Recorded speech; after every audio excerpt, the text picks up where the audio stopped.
역대상 21장 1절부터 8절까지의 말씀입니다. 집사님 부부는 왜 3층에서 또 3층으로 왜 또 올라가서 2층으로 내려오려니까 저 성경 봉독할 때 움직이세요. 같이 합독하시겠습니다. 시작. 사탄이 일어나 이스라엘을 대적하고 다윗을 충동하여 이스라엘을 계수하게 하니라. 다윗이 요압과 백성의 지도자들에게 이르되 너희는 가서 브엘세바에서부터 단까지 이스라엘을 계수하고 돌아와 내게 보고하여 그 수요를 알게 하라 하니 요압이 아뢰되 여호와께서 그 백성을 지금보다 100배나 더하시기를 원하나이다. 내 주 왕이여, 이 백성이 다 내 주의 종이 아니니까 내 주께서 어찌하여 이 일을 명령하시나이까? 어찌하여 이스라엘이 범죄하게 하시나이까 하나 왕의 명령이 요압을 재촉한지라. 드디어 요압이 떠나 이스라엘 땅에 두루 다닌 후에 예루살렘으로 돌아와 요압이 백성의 수요를 다윗에게 보고하니 이스라엘 중에 칼을 뺄 만한 자가 110만 명이요 유다 중에 칼을 뺄 만한 자가 47만 명이라. 요압이 왕의 명령을 마땅치 않게 여겨 레위와 베냐민 사람은 계수하지 아니하였더라. 하나님이 이 일을 악하게 여기사 이스라엘을 치심해 다윗이 하나님께 아뢰되 내가 이 일을 행함으로 큰 죄를 범하였나이다. 이제 간구하옵나니 종의 죄를 용서하여 주옵소서. 내가 심히 미련하게 행하였나이다 하니라. 아멘. 자리에 앉으시겠습니다. 찬양대 우리 귀한 딸이 찬양하겠습니다. 감사합니다.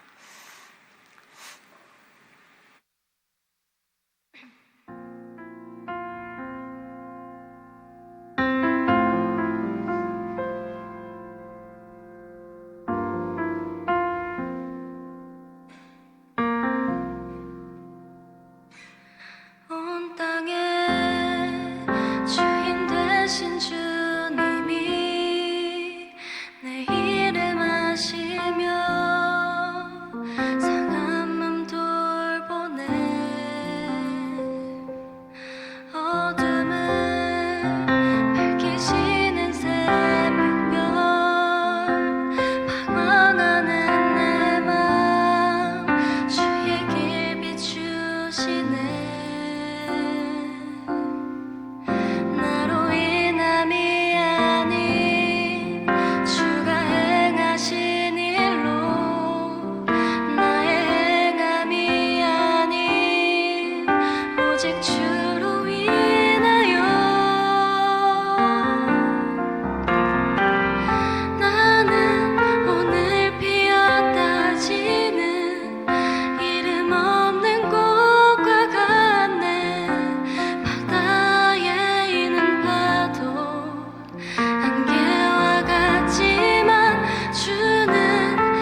우리 수아의 탄생부터 지금까지 성장하는 과정을 제가 다 알기 때문에 이 찬양 속에 담겨져 있는 그 깊이를 저는 알 수가 있습니다.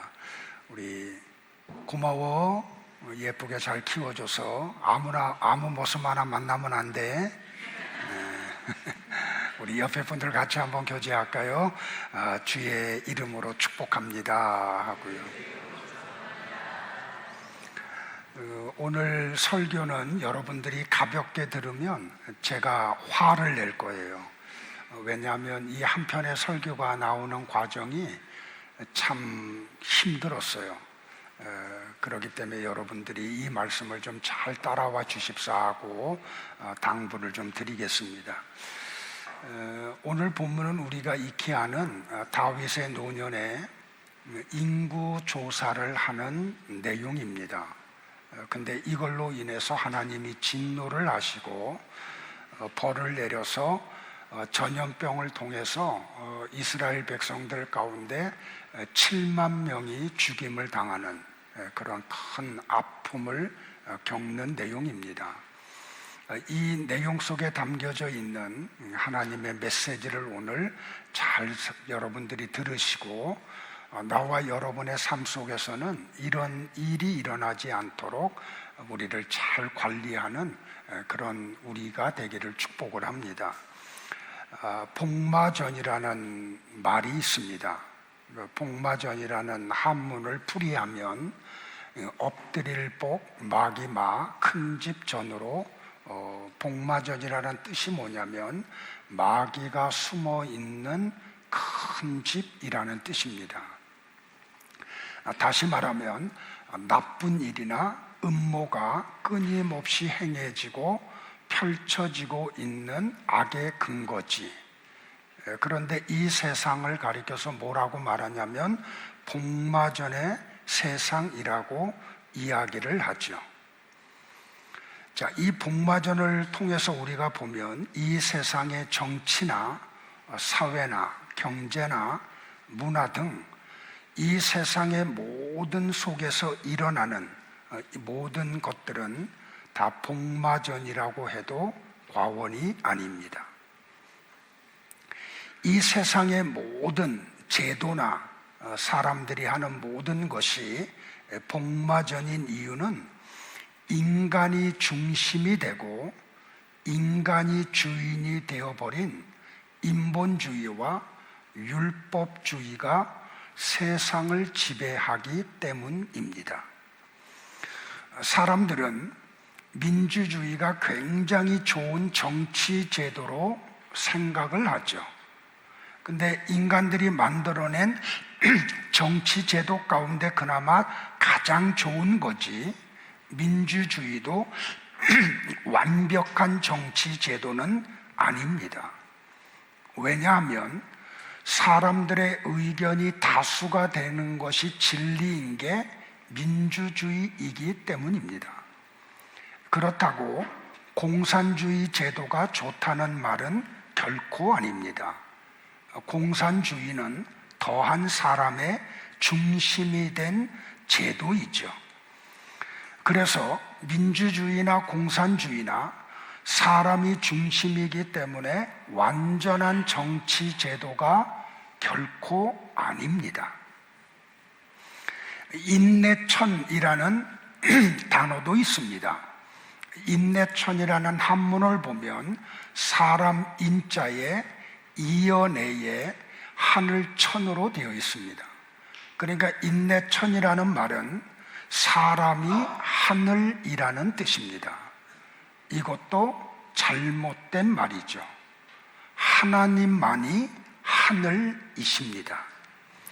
그런데 인간들은 인간이 중심이 되고 인간들만을 위한 인간의 세상을 구현하느라고 여념이 없습니다.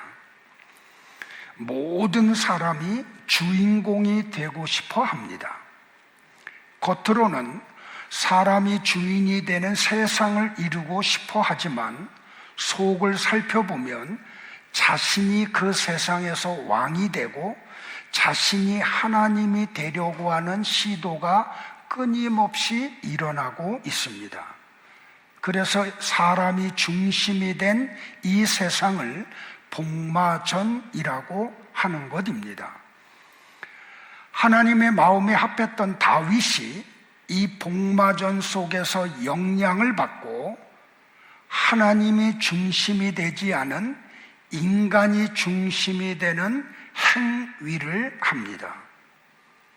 사랑하는 성도 여러분들, 나와 여러분이 성도라고 하면 우리는 자신을 증명하고 자랑하는 자기의 영광을 위해서 살면은 안 됩니다.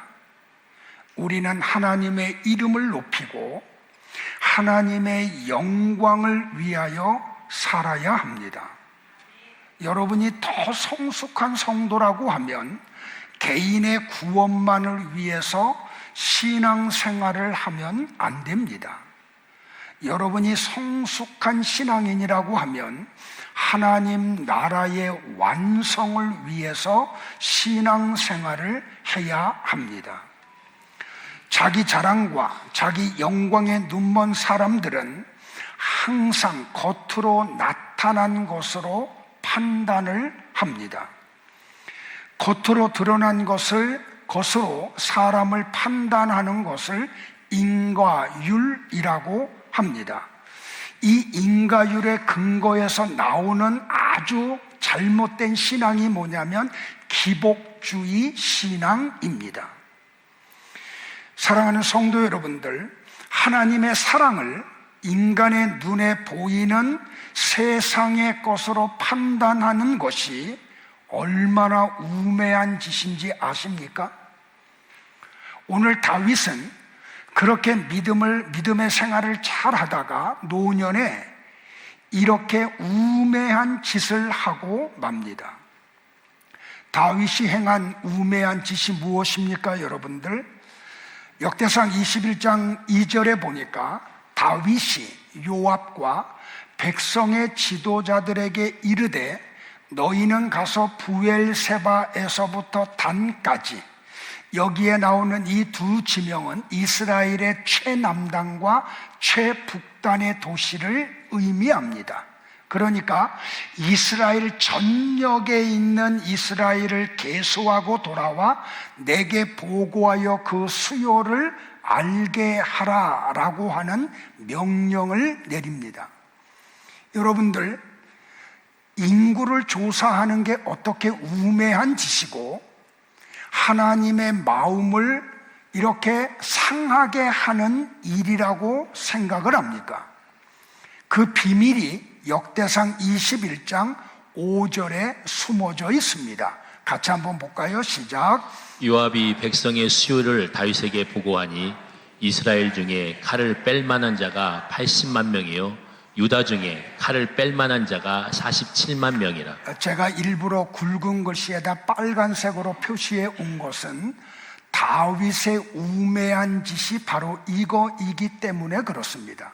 그러니까 다윗은 단순히 이스라엘의 인구 조사를 한 것이 아니고 이스라엘 백성들 가운데서 칼을 뺄 만한 자가 얼마나 되는지를 알고 싶어 했던 것입니다.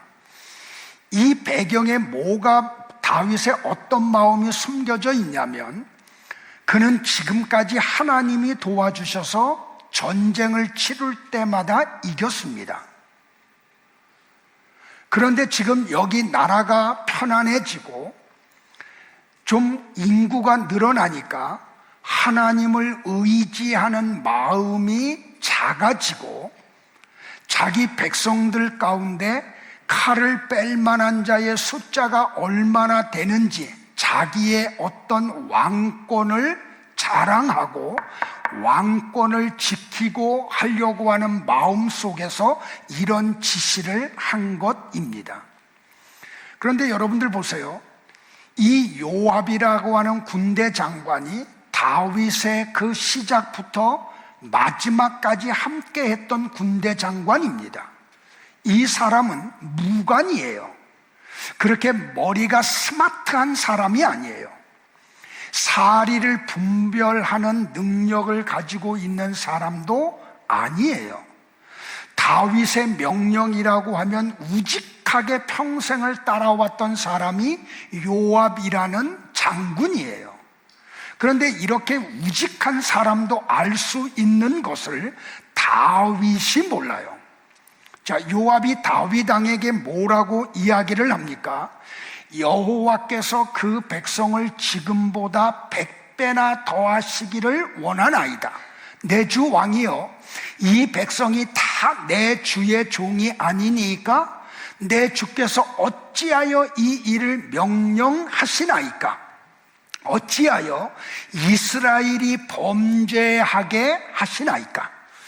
여러분들, 이 다윗의 요압의 이 말 속에 숨겨져 있는 의미가 뭐냐면, 왕이여, 지금까지 왕이 전쟁에서 이긴 것은 군사의 숫자 때문에 이긴 게 아니지 않습니까? 하나님이 도와주셔서 모든 전쟁을 이겼고 나라가 이렇게 평안해지지 않았습니까? 그런데 왕이 왜 더 이상 하나님을 의지하지 않고 군사의 숫자를 의지하고 그것을 자랑하려고 합니까? 라고 이렇게 스마트하지 못하고 우직한 요압도 아는 것을 다윗이 몰랐다는 말입니다. 그런데 여러분들, 이 인구 조사를 하는데 걸린 시간이 얼마나 걸린지 압니까? 약 10개월이 걸렸습니다. 사무엘하 24장 8절에 보면 그들 무리가 국내를 두루 돌아 9달 20날 만에 예루살렘에 이르렀다. 안 해도 되는 일에 10개월에 가까운 날을 낭비해버리고 말았습니다. 이 인구를 조사하는데 얼마나 많은 인력이 들었을까요, 여러분들? 여기서 우리가 하나 또 깨달아야 될 게 뭐냐면, 사람이 빠지기 쉬운 죄가 무엇인지 압니까, 여러분들? 숫자 노름입니다. 그래서 목회자들과 성도들이 모이면 그 모임 속에서 서로 첫 번째 물어보는 게 뭐예요? 당신이 목회하는 교회에 출석하는 사람이 몇 명입니까? 숫자를 물어봐요. 두 번째 물어보는 게 뭐예요? 1년 재정이 얼마입니까? 이 교인이라는 사람들도 만나면 자기가 출석하는 교회를 좀 자랑하고 싶은 마음이 생기죠. 그래서 교인들끼리 만나도 물어보는 게 똑같이 이 두 가지 물어봐요. 저를 처음 만나는 사람들마다 저에게 물어보는 게 뭔지 압니까? 목사님이 목회하는 교회의 주일 출석 숫자가 몇 명입니까? 그럼 제가 대답을 어떻게 하는지 아세요? 나는 모릅니다 그래요. 아니, 담임 목사님이 당신이 목회하는 교회에 주일날 와서 예배드리는 사람이 몇 명인지도 모릅니까? 하고 물어봐요. 그럼 저는 또 이렇게 얘기해요. 나는 숫자를 세지 않습니다.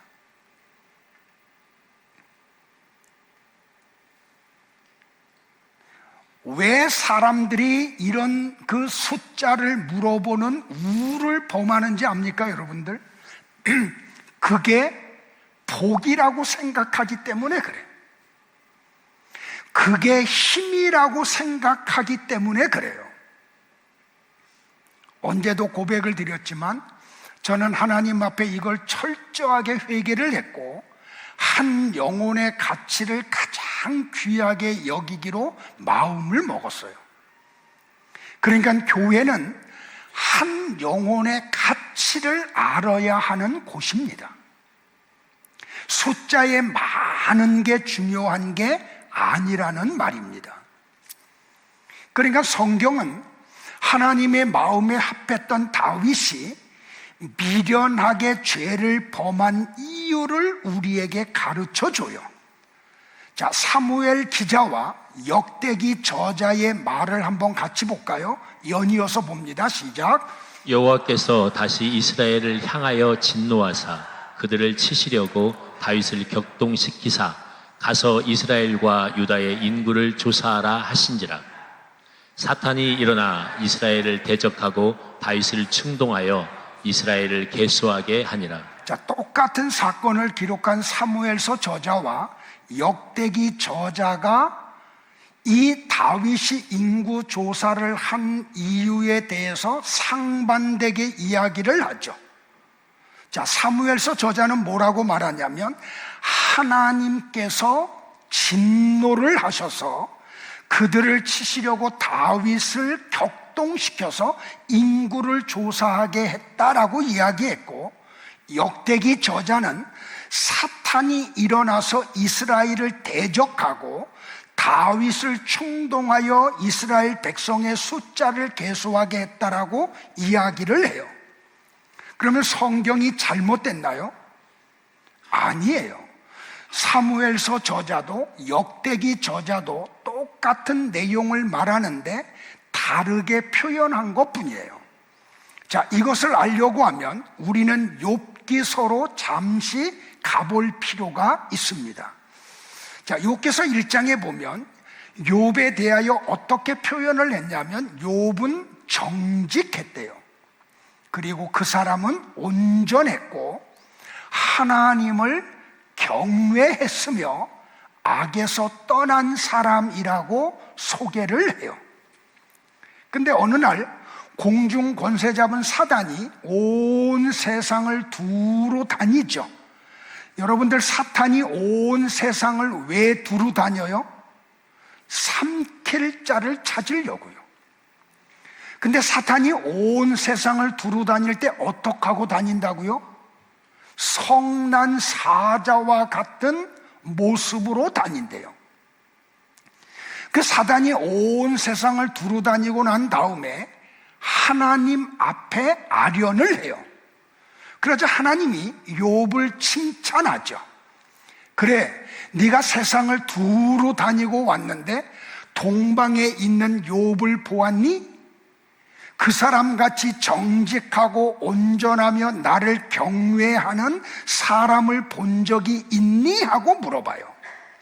그러자 사탄이 욥을 참소하죠. 원인 없는 결과가 없듯이 하나님이 그에게 열자녀를 주고 재물을 많이 주고 건강을 주고 행복을 선물했기 때문에 그 사람이 그렇지 않습니까? 그걸 한번 다 거두어가 주시면 그가 하나님을 욕하고 하나님을 경외하지 않을 거라고 참소를 하죠. 자, 그러자 하나님이 사단에게 욥의 생명을 제외한 모든 것을 마음대로 하도록 허락을 해요. 자, 여기서 나오는 유명한 교의학의 용어가 뭐냐면 허용신학이에요. 자, 하나님이 모든 것을 창조하시고 다스리시고 운행하세요. 그럼에도 불구하고 이 복마전의 세상에 참 아픈 사건이 일어나는 것은 하나님이 사탄에게 허락해서 일어나는 일들이라는 말이에요. 자, 그래서 사단이 가가지고 어떻게 해요? 그의 10자녀를 하루에 다 죽음으로 몰고 가요. 그리고 욥의 재산을 다 없애버려요. 그리고 그의 건강까지 다 빼앗아 버리고 말아요. 그럼에도 불구하고 욥은 입술로 하나님 앞에서 범죄를 하지 않죠. 오늘 다윗의 사건도 마찬가지예요. 사탄이 다윗을 참소했고 하나님의 허락 속에서 사탄이 다윗의 마음을 충동하여 군사의 숫자를 숫는 우매한 일을 하고 만 거죠. 이걸 성경은 다윗의 우매한 짓이라고 해요. 그러면 다윗이 우매한 짓을 한 이유가 뭐라고요? 사탄의 미혹에 넘어갔기 때문이라고 이야기해요. 그러니까 사랑하는 성도 여러분들, 나와 여러분이 지켜야 될 게 뭐냐면 마음이에요. 사탄은 우리를 미혹해서 마음에 사탄의 생각을 집어넣으려고 합니다.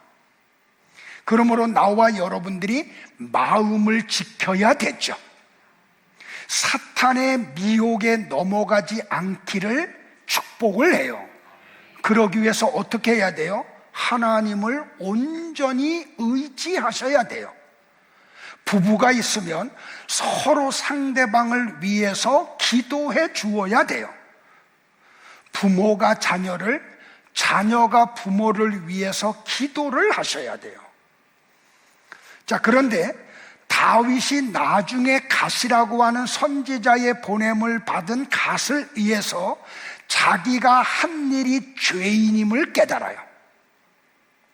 여러분들, 우리가 우매한 자리에 빠진다고 할지라도 꼭 우리 속에서 나타나야 될 게 뭐냐면 내가 저지른 것이 죄임을 깨닫는 게 중요해요.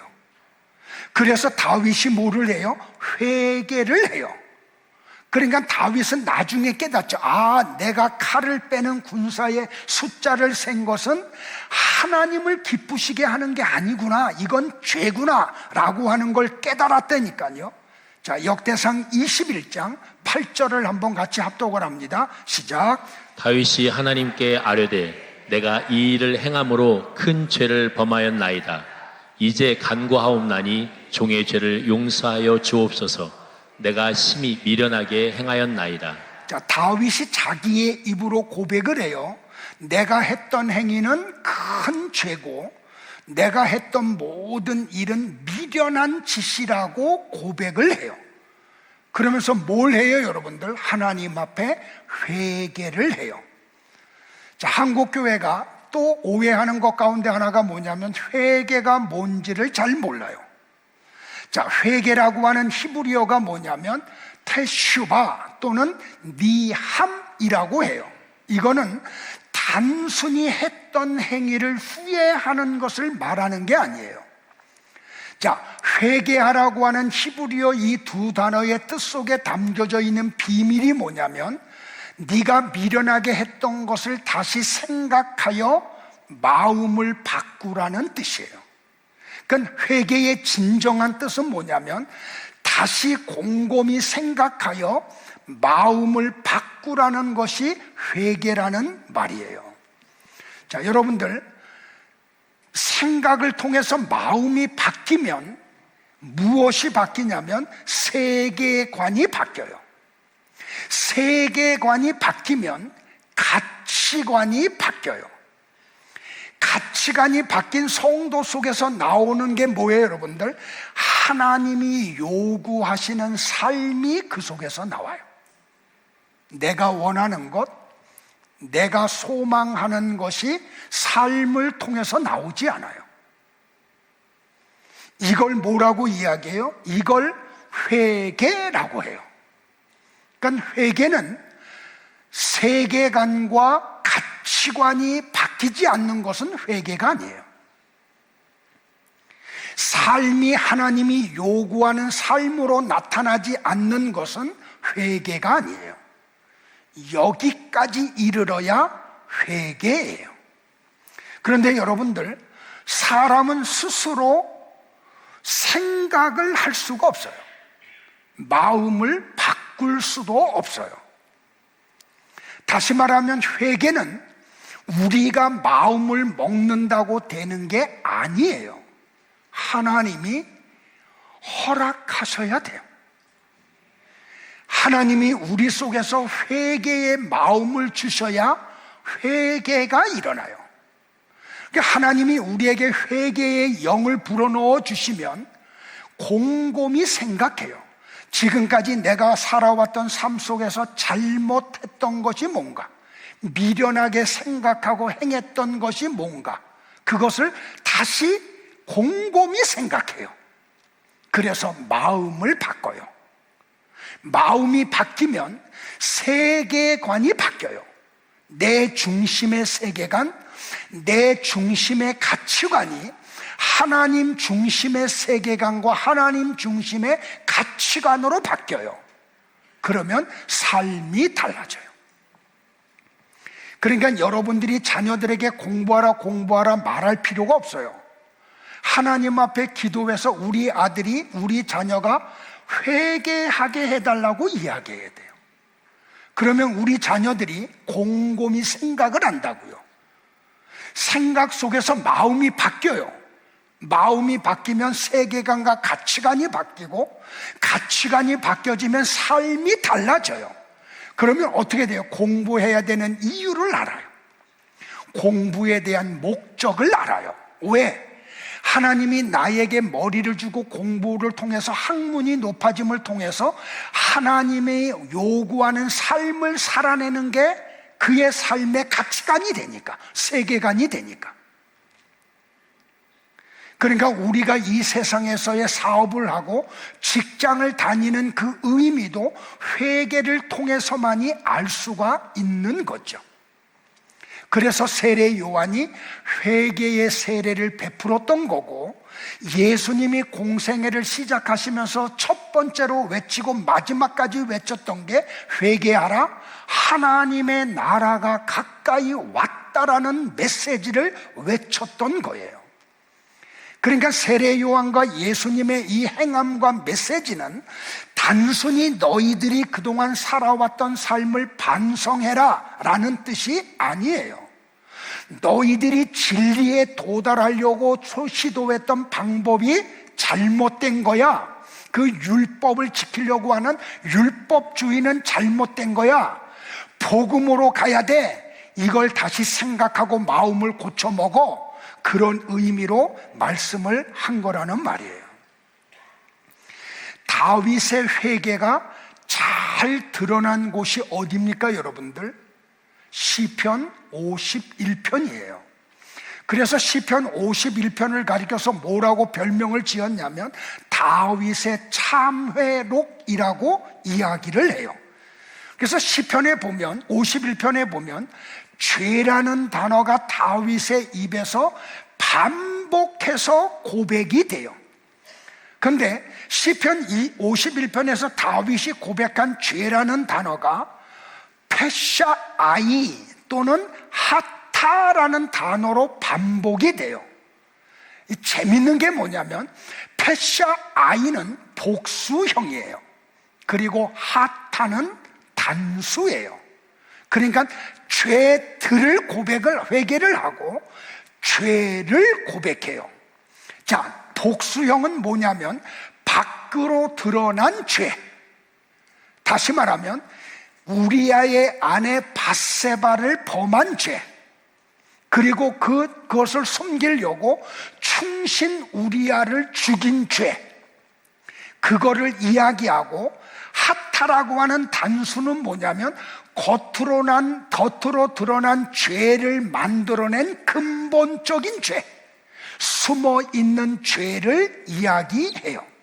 그러니까 다윗은 발생된 죄들도 회개했지만 숨겨져 있는 밖으로 드러나는 죄들을 만들어낸 근본적인 죄까지도 하나님 앞에 회개를 한 거예요.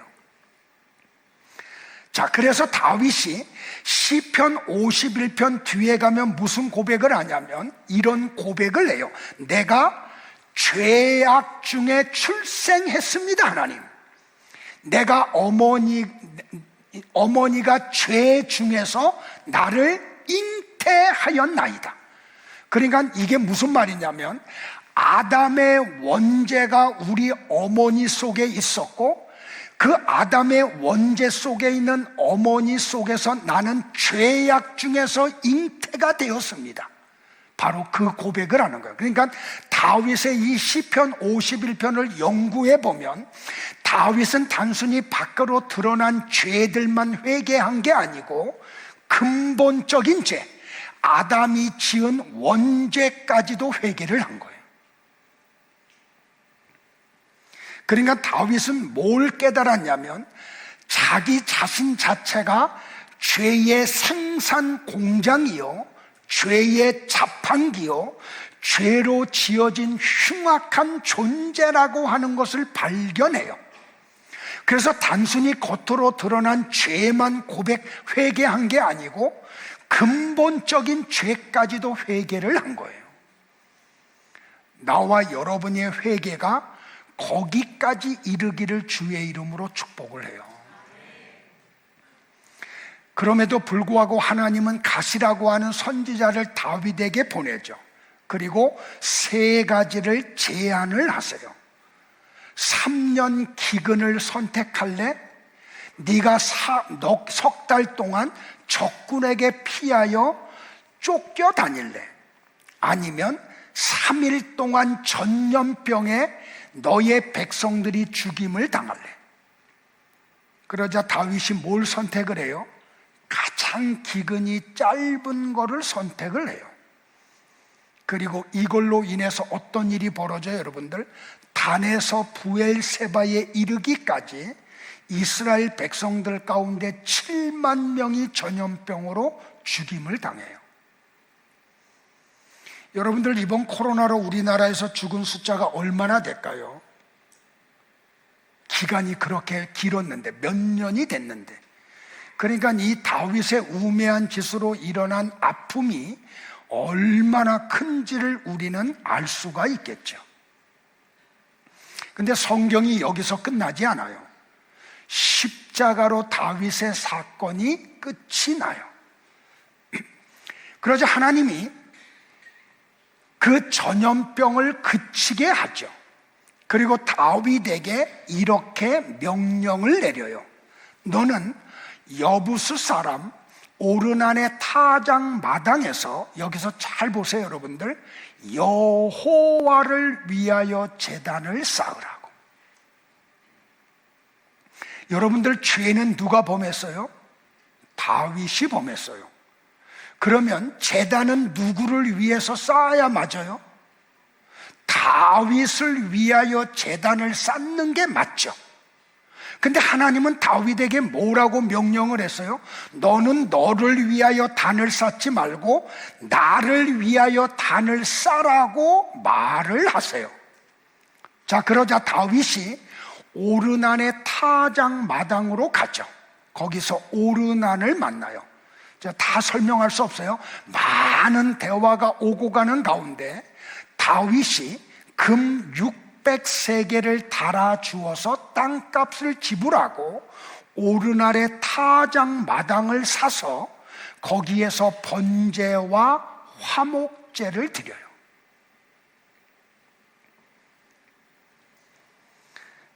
여러분들, 이 사건 속에서 우리가 놓치지 말아야 될 게 바로 이거예요.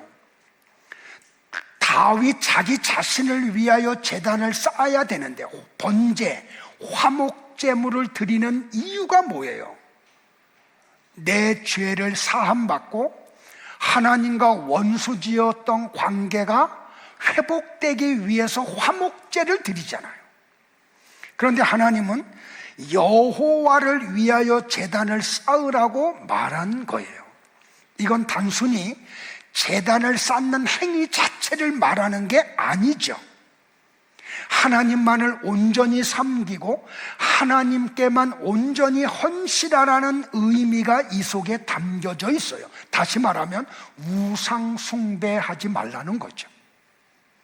여러분들 보세요. 신약 성경에 보면 우상 숭배를 뭐라고 정의했어요?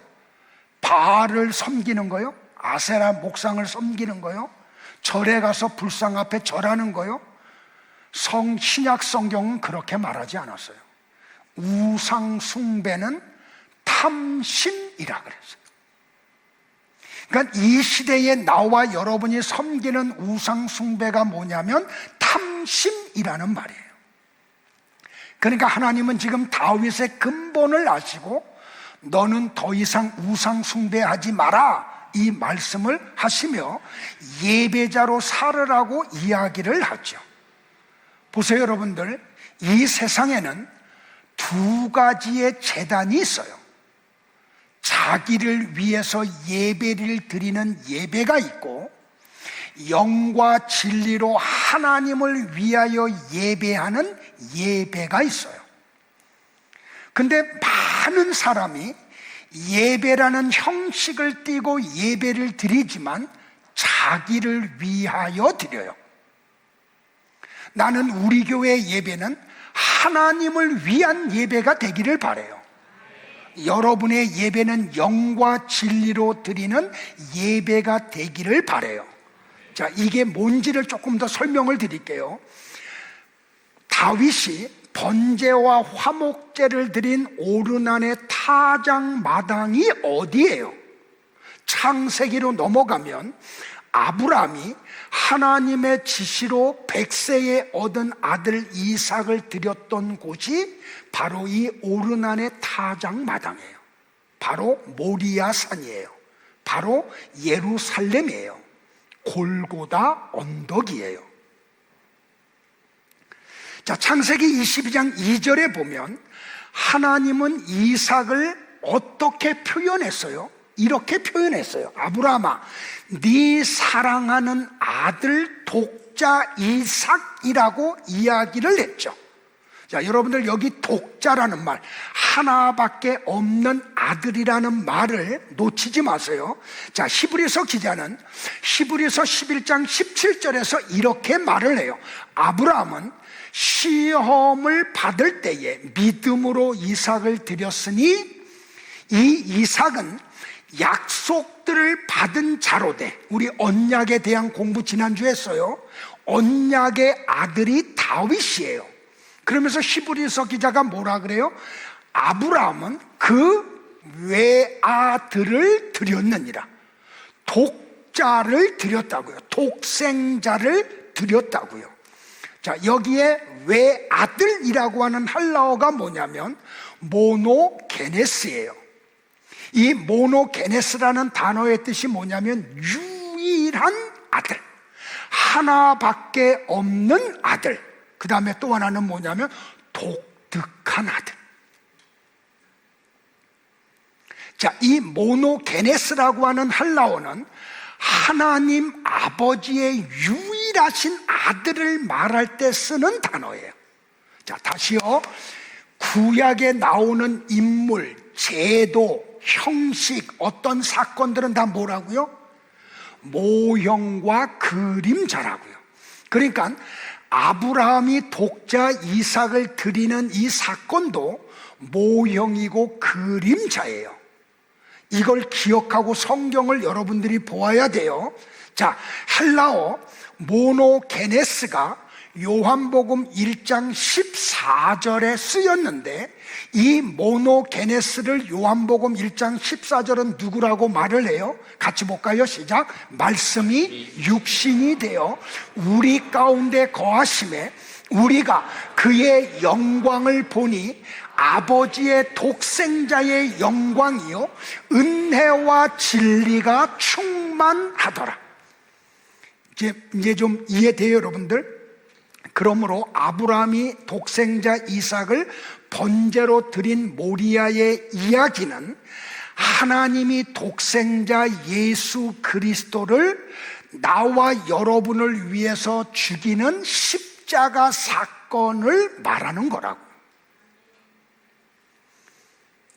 자, 이렇게 아브라함이 이삭을 번제로 드린 모리아의 사건은 이중적 상징이 그 속에 들어져 있어요. 자, 아브라함의 하나밖에 없는 독자 이삭은 죄로 인해서 죽어야 될 모든 성도들을 대표해요. 동시에 이 이삭은 죄인들 대신 십자가에서 죽은 예수님을 그림자로 보여줘요. 이게 이삭의 이중적 상징이에요. 그래서 이삭의 사건을 잘 보면 여러분들 보세요. 이삭이 뭘 짊어지고 가요? 자기의 몸뚱아리를 태워서 살라버릴 나뭇가지를 이삭이 짊어지고 가요. 자, 불과 칼은 누가 들고 가요?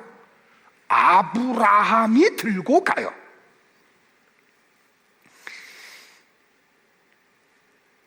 자, 이게 왜 십자가를 이야기하는지를 잘 보셔야 돼요, 여러분들. 이 불과 칼은 하나님의 심판의 도구예요. 죄를 지은 인간들을 향한 하나님의 심판의 도구가 뭐냐면 불과 칼이에요. 그리고 나무를 이삭이 짊어지고 가는데, 자, 십자가 사건을 가면 예수님이 뭘 짊어지고 골고다로 올라가요? 나무로 만든 십자가를 짊어지고 올라가요. 그리고 그 당신이 짊어지고 가는 그 나무로 만든 십자가에 못이 박혀서 예수님이 대속의 죽음을 죽으시죠. 그러니까 이 모리아 사건은 예수님의 십자가의 죽으심을 그림자로 보여주는 사건이라니까요. 자, 그걸 정확하게 알려면 히브리서 11장 19절을 보면 나와요. 같이 볼까요? 시작. 그가 하나님이 능히 이삭을 죽은 자 가운데서 다시 살리실 줄로 생각한지라. 비유컨대 그를 죽은 자 가운데서 도로 받은 것이니라. 자, 여러분이 성경을 가지고 있으면 여기 비유컨대라고 하는 단어의 칼라펜으로 표시하세요. 밑줄을 그든지. 굉장히 중요한 비밀이니까요. 여기 히브리서 기자가 모리아 사건을 이야기하면서 이거는 비유다라고 얘기했어요. 비유라고요. 여기 비유컨대라고 하는 헬라어가 뭐냐면 엔 파라볼레예요. 자, 이 엔 파라볼레라는 단어, 엔은 전치사예요. 파라볼레는 비유예요. 그러면 뭐예요? 이거는 비유 안에 있는 거다라는 뜻이에요. 그러니까 아브라함의 이삭을 번제로 드린 사건은 어떤 것을 비유로 담고 있는 사건이라는 걸 히브리서 기자가 알려준 거죠. 어려워요? 아니죠. 잘 따라오세요, 여러분들. 어떤 비유예요, 여러분들? 예수님의 십자가 사건을 비유한 거라는 말이에요. 자, 창세기 22장 6절을 또 한번 봅니다. 시작. 아브라함이 이에 번제나무를 가져다가 그의 아들 이삭에게 지우고 자기는 불과 칼을 손에 들고 두 사람이 동행하더니. 그죠? 아브라함은 이삭을 잡아 죽이고 태울 불과 칼을 가지고 가고, 이삭은 자기의 몸뚱아리를 살라서 없앨 나무를 짊어지고 모리아 산으로 갔다니까요, 여러분들. 아까도 얘기했듯이 불과 칼은 하나님이 세상을 심판하는 도구라는 말이에요. 자, 불과 칼을 맞아야 될 대상은 누구예요? 죄인들이죠. 그런데 누가 대신 그 불과 칼을 맞아요? 친아들이 맞아버리고 말아요. 그러니까 하나님은 당연히 죽어야 될 죄인들을 죽이지 않고 사랑하는 아들을 죽인다는 것을 아브라함의 이삭 번제 사건을 통해서 예언을 미리 해놓으신 거예요. 계시해 놓으신 거예요. 이건 비유라니까요. 그냥 단순히 아브라함이 아들을 번제로 드리라고 하는 명령 앞에 순종했다, 이 뜻이 아니에요. 하나님 아버지가 죄로 인해서 죽어야 될 나와 여러분 대신 사랑하는 아들을 십자가로 죽임으로 우리의 죄의 문제를 해결하신다는 것을 계시해 놓으신 사건이라는 말이에요. 이것이 아브라함이 이삭을 번제로 드린 실제의 사건이라는 말이에요. 자, 창세기서를 한번 또 볼게요. 같이요. 시작. 그 아이에게 내 손을 대지 말라. 그에게 아무 일도 하지 말라. 내가 내 아들 내 독자까지도 내게 아끼지 아니하였으니 내가 이제야 네가 하나님을 경외하는 줄을 아노라. 아브라함이 눈을 들어 살펴본즉 한 순양이 뒤에 있는데 뿔이 숯불에 걸려 있는지라. 아브라함이 가서 그 순양을 가져다가 아들을 대신하여 번제로 드렸더라. 아브라함이 그 땅 이름을 여호와 이레라 하였으므로 오늘날까지 사람들이 이르기를 여호와의 산에서 준비되리라 하더라. 자, 성경을 조금만 띄워주세요, 여러분들. 제가 가로를 해놓고 여러분들의 이해를 도우려고 이렇게 한 단어를 삽입을 했어요. 이 아브라함의 사건을 이야기하면서 순양을 숯불에 걸리게 하고 이삭 대신 번제로 순양이 드려지죠. 그러면서 뭐라고 이야기해요? 여호와 이레라는 단어가 나와요. 신집사님, 이레가 여기서 나와. 그런데 여기서 뭐라고 이야기하냐면, 야, 여호와 이레가 뭔지 아니? 이 단어 속에 담겨져 있는 비밀이 미래에 여호와의 산에서 제물이 준비될 거야 라는 말이에요. 그 미래가 언제 여러분들? 2000년 뒤에 나타나는 십자가 사건을 이야기하는 거예요. 그러니까 이 창세기 속에서도 이런 내용들을 하나님이 우리에게 다 알려주셨다니까요. 근데 우리가 이 마음의 눈이 어두워서 성경을 보면서도 이게 안 보였던 거예요. 오늘 비로소 우리에게 이걸 하나님이 보여주시는 거예요. 그러니까 여러분들이 앞으로 성경을 볼 때 아브라함의 이삭 번제 사건을 그냥 단순히 그 사건으로 와 아브라함 믿음 대단하네 이걸로 끝나면 돼야 안 돼요. 십자가까지 가셔야 되는 거예요.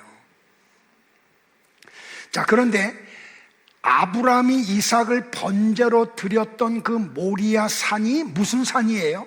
시온 산이에요. 그 시온 산이 뭐예요? 예루살렘이에요. 자, 왕정 시대로 돌아와서 다윗의 아들 솔로몬 때의 그 예루살렘, 모리아산, 시온산, 그 아르논의 타작마당, 예루살렘에 뭐가 세워져요? 성전이 세워져요. 자, 이 성전도 뭐라고요? 모형과 그림자라고요. 요한복음 2장에 가면 그 예루살렘 성전의 실체는 뭐라고요? 성전이신 예수 그리스도의 육체를 가리켜서 말씀한다고 정확하게 이야기를 했잖아요. 그러니까 예루살렘 성전의 실체도 뭐라고요? 성전이신 예수 그리스도라고요. 자, 역대하 3장 1절을 같이 볼게요. 시작. 솔로몬이 예루살렘 모리아산에 여호와의 전 건축하기를 시작하니 그곳은 전에 여호와께서 그의 아버지 다윗에게 나타나신 곳이요 여부스 사람 오르난의 타작 마당에 다윗이 정한 곳이라. 그죠? 그래서 역대기 저자가 역대하 3장 1절에서 오르난의 타작 마당의 번제와 화목제 사건이 뭔지를 나중에 정확하게 언급을 했다고요. 그러니까 이 오르난의 타작 마당이 어디라고요? 아브라함이 이삭을 번제로 드렸던 모리아산, 그 오르난의 타작 마당 모리아산이 어디라고요? 예루살렘 성전이 세워졌던 예루살렘 시온산, 다 똑같은 얘기하고 있는 거예요. 됐어요, 여러분들? 그러니까 다윗은 예수 그리스도의 십자가의 대속으로 말미암아 그가 우매한 가운데 저지른 죄의 사함을 받은 거예요. 이해되시겠어요, 여러분들? 자, 말씀을 정리할게요, 여러분들. 성경은 우리에게 죽을 몸이 있다고 이야기를 해요. 자, 성경에서 죽어야 될 몸, 육신을 가리켜서 뭐라고 말하냐면 구원받기 이전의 상태를 말해요. 자, 우리가 죽어야 될 육신, 우리가 구원받기 전에 우리가 추구하던 삶이 뭐예요? 죽어야 될 그 삶이 뭐예요? 자신이 왕이 되어 자신만을 위해서 살도록 훈련된 인격과 기능과 능력 등을 육신이라 그래요. 이게 죽어야 돼요. 그러니까 여러분들이 이 성경의 깊이, 이 설교의 깊이를 아셔야 돼요. 자, 성경이 너희들이 죽을 육신이 있어. 그 육신이 뭔지 아니? 구원받기 전에 너희들이 추구하던 거야. 구원받기 전에 우리가 추구하던 삶이 뭐예요? 내가 왕이 돼서 나의 행복을 위해서 살아가는 거죠. 거기에 나의 모든 게 동원됐다냐? 학식이, 학문이, 내 건강이, 내 노력이, 내 육신이 다 거기에 동원이 됐다니까. 그거는 다 죽어야 되는 것들이에요. 그런데 성도는 이 죽어야 될 육신과 거듭난 영이 같이 살잖아요. 그래서 바울 속에서도 이 두 가지가 매일 싸웠다니까요. 그래서 바울이 그 속에서 고백한 게 뭐예요? 나는 날마다 죽는다고. 그게 뭐예요? 내가 죽여야 될 육신을 날마다 죽이는 삶을 살아간다고. 내가 왕이 되고 나의 행복만을 추구했던 모든 것들을 다 죽여버리겠다는 거예요. 그 돈이 됐든지 건강이 됐든지 재능이 됐든지 지식이 됐든지 이걸 다 죽여버리는 삶을 바울이 살았다는 말이에요. 그럼 나와 여러분도 그 삶을 살아야 돼요? 안 살아야 돼요? 살아야 돼요. 성도라면 이 삶을 살아내야 돼요. 그런데 여러분들 어때요? 우리의 육신은, 죽어야 될 육신은 죄에 익숙하다니까요. 죄가 우리의 옛사람 육신을 자주 넘어뜨려요. 자꾸 속는다니까요. 왜 그래요? 죄는 옛사람과 익숙하기 때문에. 왜? 우리가 거듭나기 전, 예수님을 믿기 전에 우리는 내가 왕이 되고 내 행복만을 추구하는 삶을 살았다니까요. 그걸 목적하고 하나님을 신앙했고, 그걸 목적하고 예배드렸고, 그걸 목적하고 헌금했고, 그걸 목적하고 헌신했다고요. 그게 안 이루어지면 삐졌다니까요. 그래서 다른 신을 찾아가잖아요. 그건 신앙이 아니라는 말이에요. 성경이 말하는 얘기가 아니라는 말이에요. 그런데 이 거듭나기 전에 이 육체, 이거는 죄하고 아주 익숙하다니까요. 그리고 우리가 이 속에서는 이걸 이겨낼 방법이 없어요. 그래서 우리는 어떻게 해요? 날마다 넘어질 때마다 실망하죠. 목사인 저도 똑같아요. 이 죽어야 될 육신이 죽지 않을 때 이게 거듭난 영을 이겨버려요. 그럼 나는 죄 속에 빠져요. 그러면 목사인데도 불구하고 실망을 하고 만다니까요. 근데 어떻게 해요? 성도는 실망의 자리에 머물러 있지 않아요. 넘어질 때마다 어떻게 해요? 재빨리 십자가로 가요. 왜? 거기만이 살 기름을 알기 때문에. 그러면 거기서 뭐가 이루어져요? 하나님의 용서가 이루어져요. 그때 우리에게 나오는 게 뭐예요? 이런 죄인을 또 용서해 주시는 하나님의 은혜에 감사가 나와요. 근데 여러분들 이걸 한 번 했다고 끝나요? 또 넘어져요. 목사인데도 불구하고. 그러면 또 어떻게 해요, 여러분들? 면목 없지만 또 십자가로 도망가요. 그러면 거기서 하나님의 용서가 또 이루어져요. 그러면 어떻게 해요? 더 큰 감사가 일어나. 이게 평생 이 지상에서 반복이 돼요, 여러분들. 그러다가 마침내 어떻게 해요, 여러분들? 아, 그래, 거룩의 세계를 들어가자 하고 항복을 한다고요. 이게 뭐예요? 구원의 서정 가운데 성화라는 말이에요. 그런데 이 성화, 거룩을 추구하는 삶도 우리 힘으로 되지 않아요. 하나님이 은혜를 베풀어 주셔야 돼요. 하나님이. 그래야 우리가 거룩을 추구하게 된다고요. 우리는 하나님이 죄에서 건져주셔야 탈출이 가능해. 그럼에도 불구하고 우리는 예수 그리스도를 믿어야 돼요. 성화도 마찬가지예요. 하나님이 우리를 거룩하게 만들어 주셔야 돼요. 그럼에도 불구하고 우리의 팔과 다리가 움직여야 돼요. 우리는 순례하는 중에 하나님 나라를 가는 과정 속에 실패하고 또 실패하고 또 실패해요.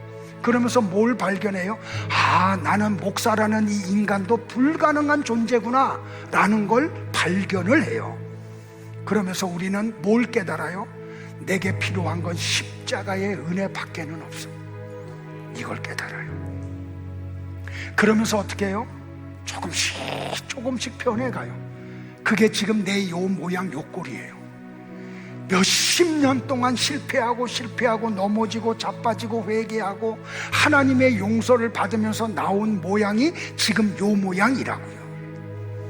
그러므로 여러분들 중요한 게 뭐냐면 우리의 삶 속에서 만나는 모든 사건은 나와 여러분을 거룩하게 만드는 도구예요. 그거는 저주의 도구가 아니에요. 많은 아픔들, 많은 사건들, 그거는 하나님이 우리를 거룩한 당신의 자녀로 만들기 위한 도구로 우리에게 사용하신 거지, 우리를 미워서 저주하려고 주신 게 아니라는 말이에요. 하나님이 유대 백성들에게 이렇게 말을 했어요. 내 백성이 두 가지 악을 행하였나니 곧 생수의 근원되는 나를 버린 것과 스스로 웅덩이를 판 것인데 그것은 물을 저축하지 못할 터진 웅덩이이니라. 잘 들으세요. 성경 다시 한번 띄워줄래요? 너무 중요해서. 이건 유다 백성들만 범한 죄가 아니고 이 시대를 살고 있는 나와 여러분도 똑같이 범하는 두 가지 죄예요. 절대로 여러분들 생명의 근원이 되시는 하나님을 버리면 안 돼요. 그분 떠나면 안 돼요. 또 하나는 여러분을 위해서 웅덩이를 파면 안 돼요. 우리가 파는 웅덩이는 어떤 웅덩이라고요? 터진 웅덩이에요. 그래서 아무리 갖다 부어도 남은 게 없어. 왜? 터져버린 웅덩이이기 때문에 말이에요. 하나님은 물을 얻기 위해 물을 받으려고 판 웅덩이를 가리켜 파는 행위를 뭐라고요? 그걸 악이라고 얘기했다고요. 여러분들, 오직 예수님만이 생수이십니다. 사람의 목마름은 오직 생수이신 예수님을 통해서만 해결이 돼요. 아무리 돈을 모아보세요, 그 목마름이 해결되나? 아무리 지식을 쌓아보세요, 그 목마름이 해결되나? 여러분들 아무리 높은 자리에 올라가 보세요, 그 목마름이 해결되나? 절대로 해결 안 돼요. 칸트가 말한 인간의 뻥 뚫린 구멍은 예수 그리스도를 통해서만 메울 수가 있어요. 파스칼이 말한 인간의 심심함도 예수 그리스도를 통해서만 마신할 수 있어요. 밀란 쿤데라가 말한 인간의 참을 수 없는 권태도 예수 그리스도 안에서만 해결이 돼요. 여러분들 보세요. 요한복음 4장에 가면 사마리아 여인이 웅덩이를 파고 있어요. 터진 웅덩이를. 뭘 했어요? 남자들을 자꾸 만난 거예요. 5명이나 남편으로 맞은 거예요. 근데 그 여자는 여전히 목말라요. 그런데 생수의 근원이신 예수님을 만난 뒤에 사마리아 여인의 목마름이 해결이 되고 말아요. 바리새인들도 웅덩이를 팠어요. 열심히 율법을 지키는 삶을 살아냈죠. 그런데 그들은 여전히 목마름 속에 빠져버리고 말았어요. 현대인들은 이 목마름을 해결하려고 돈을 열심히 벌어요. 명예를 쫓아가요. 지식을 쌓으려고 해요. 여러분들, 어떻게든지 이 목마름을 해결하려고 자식들을 겁박해. 야, 나는 요 모양 요 꼴이지만 너는 좀 제대로 공부해, 너는 좀 제대로 살아. 그래서 자식을 통해서 목마름을 해결하려고 해요. 근데 그 목마름이 해결돼요? 안 돼요. 예수 그리스도를 통해서만이 해결이 돼요. 세계를 정복했던 징기스칸도, 알렉산더 대왕도, 나폴레옹도, 히틀러도, 아방궁을 짓고 불로초를 먹고 천년만년 살고자 했던 진시 황제도 목마름을 해결하지 못하고 죽었어요. 그런데 만족한 삶을 살았던 사람들이 있어요. 예수님을 만나고 하나님의 말씀을 따라 살았던 성도들이에요. 그들은 아무것도 가진 게 없는데 이 세상을 떠날 때 기쁨으로 떠났어요. 즐거움으로 떠났어요. 예수님이 십자가에서 죽으시면서 마지막으로 하신 말씀이 뭐예요? 다 이루었다예요. 다 이루었다. 바울이 마지막 죽음을 앞두고 뭐라고 고백을 해요? 나는 나의 달려갈 길을 다 마쳤다. 1세기의 성도들은 카타콤, 지하에서 태어나고 학교를 다니고 결혼하고 애를 낳고 그리고 죽었어요. 왜? 그들은 평생 동안 햇빛을 보지 못하는 카타콤에서도 세상 사람들을 부러워하지 않았어요. 왜요? 그들은 예수 그리스도의 십자가를 믿었기 때문에. 그게 힘이고 그게 기쁨이고 그게 자랑이었기 때문에 말이에요. 마찬가지입니다. 여러분들이 아무리 세상의 것으로 목마름을 채우려고 해도 그것은 절대로 여러분의 목마름을 해결하지 못해요. 우리의 목마름을 해결할 수 있는 분은 오직 예수 그리스도 한 분입니다. 다 같이 일어나실까요? 오늘 이 들은 말씀을 기억하면서 로마서 6장 8절부터 13절의 말씀, 여러분의 이해를 좀 도우려고 새번역 성경 번역본으로 가지고 왔어요. 같이 합독을 하고 오늘은 좀 시간이 지나도 찬양하고 기도하고 마칠게요. 같이 합독할까요? 시작. 우리가 그리스도와 함께 죽었으면 그와 함께 우리도 또한 살아날 것을 믿습니다. 우리가 알기로 그리스도께서는 죽은 사람들 가운데서 살아나셔서 다시는 죽지 않으시며 다시는 죽음이 그를 지배하지 못합니다. 그리스도께서 죽으신 죽음은 죄에 대하여 단번에 죽으신 것이요, 그분이 사시는 삶은 하나님을 위하여 사시는 것입니다. 이와 같이 여러분도 죄에 대하여는 죽은 사람이요, 하나님을 위해서는 그리스도 예수 안에서 살고 있는 사람이라는 것을 알아야 합니다. 그러므로 여러분은 죄가 여러분의 죽을 몸을 지배하지 못하게 해서 여러분이 몸의 정욕에 굴복하는 일이 없도록 하십시오. 그러므로 여러분은 여러분의 지체를 죄에 내맡겨서 불의의 연장이 되게 하지 마십시오. 오히려 여러분은 죽은 사람들 가운데서 살아난 사람답게 여러분을 하나님께 바치고 여러분의 지체를 의의 연장으로 하나님께 바치십시오.